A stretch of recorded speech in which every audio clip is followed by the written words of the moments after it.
Hello friends, आप सभी का बहुत बहुत स्वागत है कम्युनिटी रेडियो वक्त की आवाज़ के यूट्यूब चैनल वक्त की आवाज़ रेडियो में।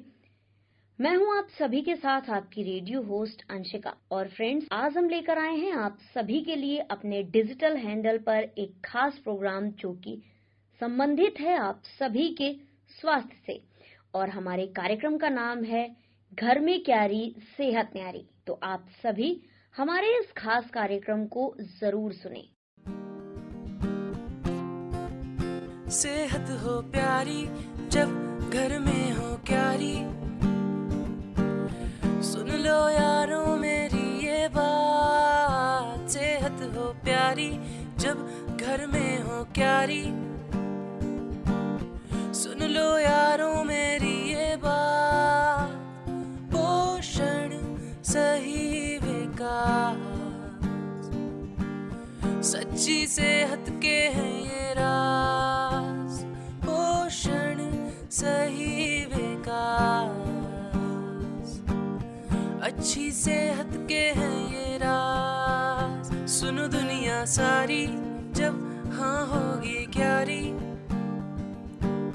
सेहत भी होगी सबसे न्यारी। सुनो दुनिया सारी, घर में क्यारी तो सेहत न्यारी। सुनिए सिर्फ वक्त की आवाज पे 91.2 FM वक्त की आवाज।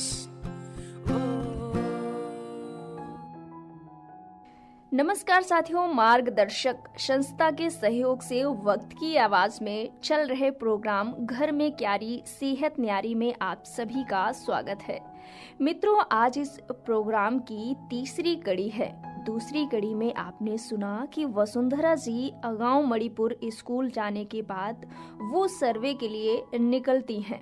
उसी समय कम उम्र में ब्याह कर आई बच्ची मां बनने वाली है। शरीर में खून की बेहद कमी से उसे चक्कर आ रहे हैं। गांव की आशा बहू उसे अस्पताल ले जा रही हैं, पर वसुंधरा जी को कुपोषण की समस्या से जूझ रहे लोगों को देखकर दुखी होती हैं, पर किसी से नाराज नहीं होती और उनकी चिंता जायज है। अरे, जिस उम्र में बच्चियों को खाने, खेलने, खुद को समझने का समय होता है, तब कुछ लोग अपनी बेटियों की शादी कम उम्र में करके उन्हें शारीरिक और मानसिक विकास में बंधक बनके उन्हें कुपोषित कर रहे हैं। छोटी उम्र में बच्चियों को पौष्टिक आहार की आवश्यकता होती है। उस उम्र में वक्त से पहले बेटियां मां बने, ये तो बिल्कुल ठीक नहीं है। बस ऐसे कारणों को समझकर वसुंधरा जी लोगों को सचेत करने के लिए विकल्प की तलाश में हर दिन गांव जाना, लोगों से मिलना ही अब उनके काम का एक हिस्सा बन गया है।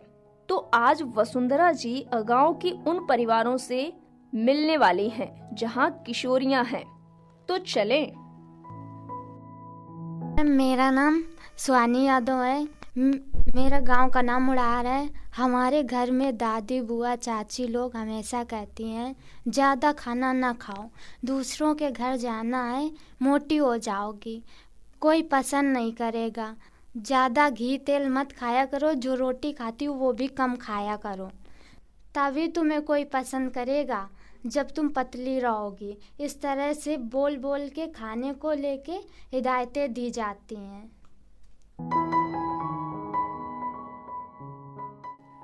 आज वसुंधरा जी को किशोरी से बात करते देख ये तो पता ही चल रहा था कि कल की घटना से उनका मन बहुत ही उदास है।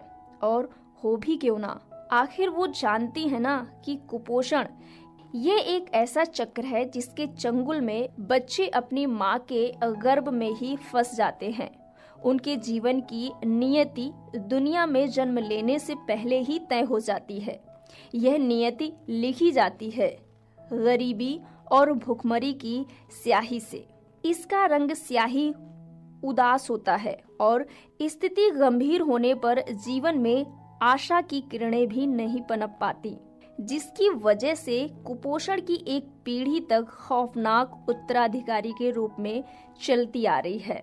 ये बच्चे आने वाले वर्षों में बढ़त की भरपाई नहीं कर पाते हैं। और वे ज़्यादा बीमार होने के कारण देर से स्कूल में प्रवेश पाने के लिए मजबूर होते हैं, जैसे कि आज की ये कहानी।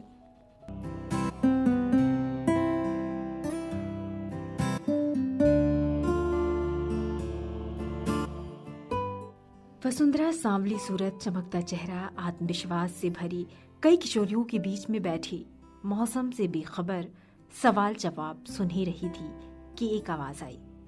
नमस्ते मैडम जी, बहुत ठंड पड़ रही है, आप मेरे घर आ जाइए, आग जल रही है।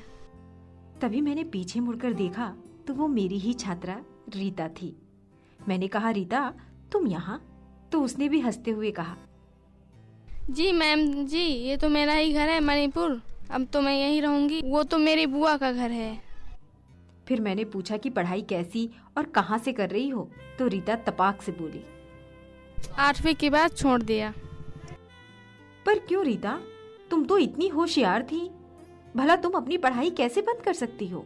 तभी रीता बड़े ही उदासी के साथ बोली, मैम मैं तो बहुत पढ़ना चाहती थी, पर पता नहीं क्यों मुझे जल्दी जल्दी निमोनिया हो रहा था। अब पापा इलाज करवाते या पढ़ाई? मैं उसकी बात खामोशी से सुनती रही, क्योंकि मेरे पास उसके सवाल का तुरंत हल ना था। पर ये तो समझ ही गई थी कि बचपन की कमजोरी पूरे जीवन पीछा नहीं छोड़ती। किसी ने सच ही कहा है कि कमजोर नींव पर मजबूत घर कैसे हो सकता है, क्योंकि बार बार बीमार होना भी कुपोषण का ही लक्षण है।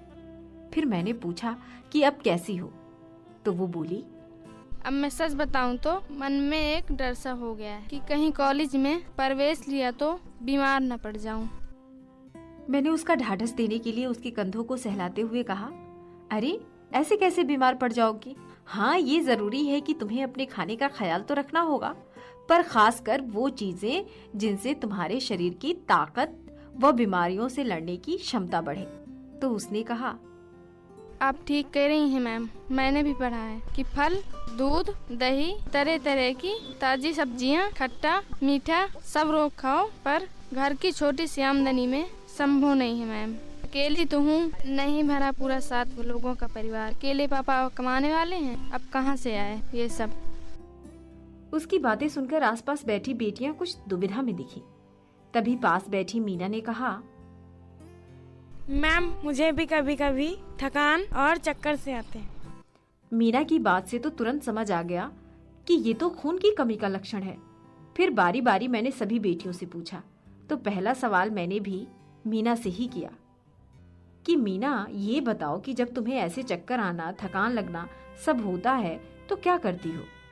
तो मीना बोली, कुछ नहीं करते, 1-2 बार मम्मी को बताया भी तो बोली कि चुपचाप काम करो, ढेरों काम पड़े, जाओ बैठकर बर्तन मांजो, सब चक्कर वक्कर अपने ही आप ठीक हो जाएंगे। पर ठीक तो कुछ नहीं हुआ, धीरे धीरे भूख और खत्म हो गई। पढ़ने बैठती, याद कुछ भी नहीं होता, बहुत जल्दी भूल जाती। अब घर के सभी लोग ताने देते हैं कि जब तुम्हें अपना पाठ याद ही नहीं रहता, पढ़कर करोगी क्या? बताओ मैम, मेरी क्या गलती है? मीना का भोला मन मेरे लिए दर्पण बन गया, जिसमें सब साफ देखा जा सकता था। हल्का पीला चेहरा, सफेद नाखून, सूखे होठ, पर हौसला भरपूर, जिसकी वजह से खुद को बिस्तर पर जाने से बचा रही है। इसी तरह की इन सभी किशोरियों के साथ अलग अलग समस्या जरूर थी, पर उसका जुड़ाव सीधे हमारे रोज के खाने से था। फिर उसका कारण भी भिन्न भिन्न क्यों ना हो, फिर चाहे इनके साथ खाने का भेदभाव हुआ हो या जन्म से मिली वो कमजोरी जिसे घर वालों ने नजरअंदाज किया।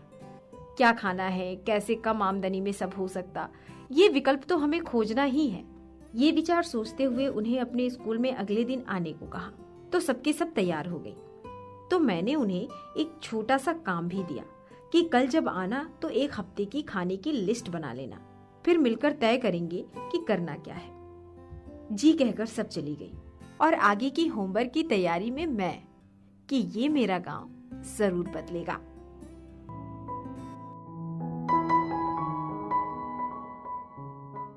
तो श्रोताओं, कैसा लगा आज का ये प्रोग्राम? अब आप सब सोच तो जरूर रहे होंगे ना कि घर में क्यारी सेहत न्यारी से स्वास्थ्य बेहतर होंगे। तो सोचिए और फोन कीजिए नंबर 7897 96 96 96 पर और बताइए, क्या आप लोगों को भी चक्कर आना, थकान महसूस होती है तो उसका क्या कारण लगता है और उसके लिए आपका पहला कदम क्या होता है? सेहत हो प्यारी जब घर में हो क्यारी, सुन लो यारों मेरी ये बात। सेहत हो प्यारी जब घर में हो क्यारी, सुन लो यारों मेरी ये बात। पोषण सही विकास, सच्ची सेहत के हैं ये राज। पोषण सही विकास,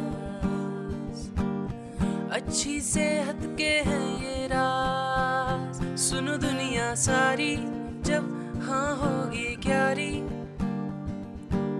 सेहत भी होगी सबसे न्यारी। सुनो दुनिया सारी, घर में क्यारी तो सेहत न्यारी। सुनिए सिर्फ वक्त की आवाज पे 91.2 FM वक्त की आवाज।